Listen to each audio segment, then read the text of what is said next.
When it comes to business, there are always opportunities around us. Only few people recognize them. Very few understand the true potential.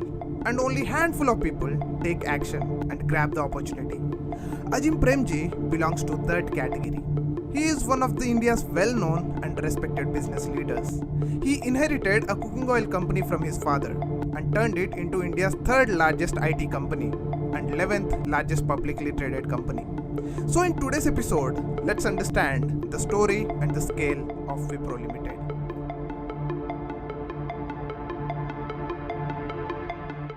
That was the year 1945.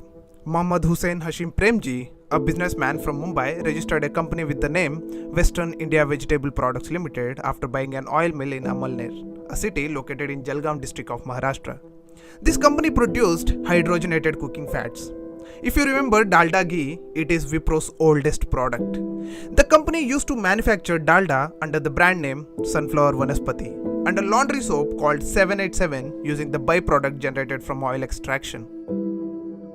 The products were an instant hit. The business was so successful that in 1946, just 1 year after the incorporation, Western India Vegetable Products Limited launched its IPO. Over the next 20 years, company expanded rapidly. Hassan Premji's son is Azim Premji. He went to Stanford University to study engineering. However, on one fateful day, he had to return to India immediately, leaving everything because of his father's sudden demise. It was the year 1966. Azim was just 21 years old. He had to take over an entire business that valued at $2 million. But the journey was not easy for Azim Premji. Though Azim Premji took control of Western India Vegetable Products Limited, shareholders did not welcome him wholeheartedly. They were not ready to trust a 21-year-old to run a giant company. There was a revolt. However, by the virtue of owning 90% shares, nobody could do much. Azim started working, and in no time he expanded the company into multiple domains. On one side, it moved into more consumer-based goods. Companies started manufacturing bakery fats, toiletries, soaps and lighting products. On the other side, they also produced industrial hydraulic cylinders. In 1977, the government changed. The new government, led by Morarji Desai, was against foreign companies. Companies like Coca-Cola were asked to leave. IBM, the only IT company in India at that time, also left the shores. If you want to know the full story behind Indian government forcing foreign companies to leave India, I would highly recommend you to watch my another video on Cola Wars, where I discuss this topic in detail. Azim Premji envisioned the future. The void created due to exit of IBM gave him a ripe and ready market. Western India Vegetable Products Limited was renamed as Wipro. Wipro initiated working on hardware and IT related services. Wipro also collaborated with US-based Sentinel Computer Corporation. This was the beginning of India's IT revolution that transformed entire nation. In 1989, Wipro collaborated for some time with General Electric. Wipro and General Electric joint venture manufactured medical imaging and diagnostic devices. In 1999, Wipro worked with Acer to produce personal computers for the Indian market. Although the company was operating in both hardware and software, the software business really took off. In 1999, Wipro became the first Indian computer manufacturer which received Y2K compliant certification from National Software Testing Laboratory in US. Wipro also provided internet services in India in partnership with Royal Dutch Telecom. In 2000, Wipro listed itself in US market through American Depository Receipts. It also became India's largest software exporter. Wipro had India's second largest market capitalization during the period of 1998 to 2003. Azim Premji stayed as the richest Indian during that time. But his definition of being rich was different, and he started giving the wealth back to the society. He is the most generous billionaire out there. He is India's first billionaire who signed the Giving Pledge, a campaign led by Warren Buffett and Bill Gates, under which billionaires commit at least 50% of their wealth to philanthropy. But Azim Premji went one step ahead and committed 75% of his wealth, or $21 billion, to philanthropic activities. In the year 2020, Wipro completed 75 years. Today, Wipro is a diversified conglomerate with the presence in businesses as diverse as information technology, FMCG, lighting and hydraulic cylinders. So the Wipro's business can be divided into two parts: Wipro Limited and Wipro Enterprise Limited. Wipro Limited concentrates on the IT business of the company and it is listed on the stock market.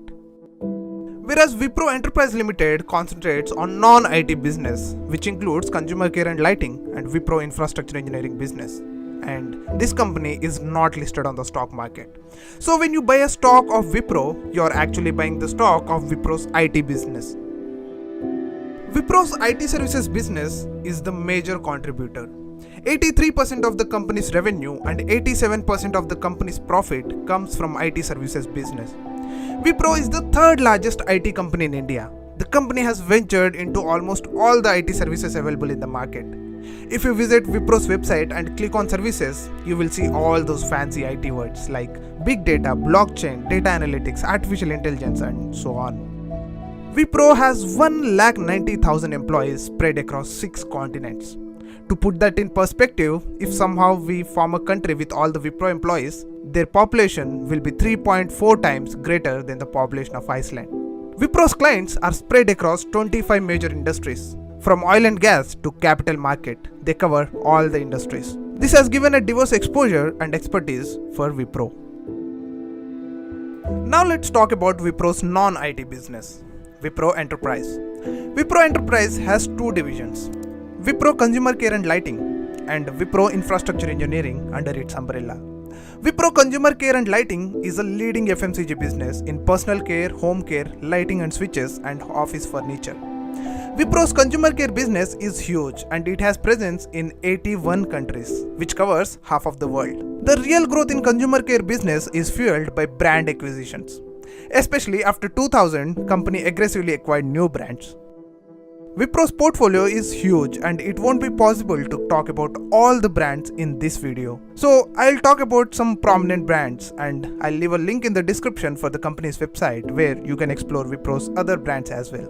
Let's start with the most famous soap brand, Santoor. Launched in 1986, Santoor became a favorite for young women and housewives. It was presented as an anti-aging soap. And how can we forget that classic mummy ad? Excuse me, कौन से college में पढ़ती हो तुम? College? मैं? Mummy. ऐसा ही होता है। मेरी त्वचा से मेरी उम्र का पता ही नहीं चलता। This campaign was so successful that Santoor uses this format of advertisement still today.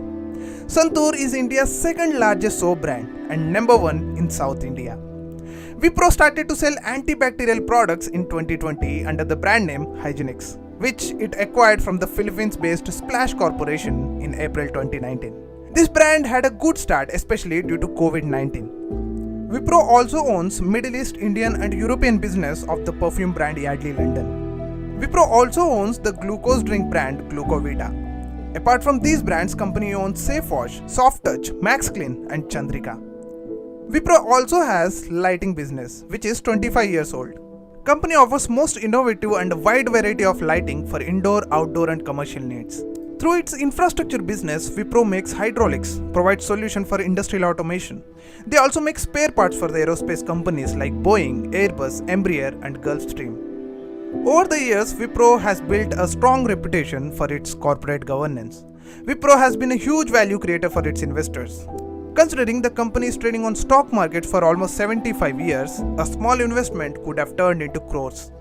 One of those stories is of Muhammad Anwar Ahmed, who invested 10,000 rupees in Wipro stock way back in 1980. After 40 years, now his investment is valued at around 640 crores. Out of this 640 crore, 100 crore was just the dividend. This explains how value creating Wipro is for the investors.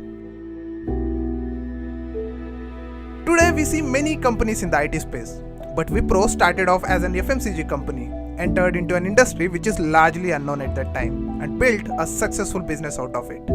The story of Wipro is nothing short of an adventure, and all the credit goes to Azim Premji.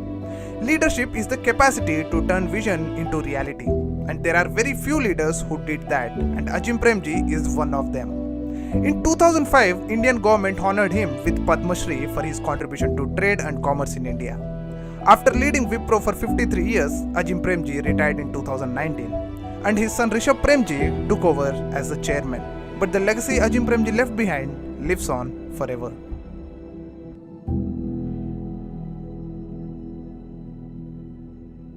So that's the video, guys. If you like my content, consider subscribing to my channel. And don't forget to smash that bell icon to be notified every time I release a new video. Thanks for watching.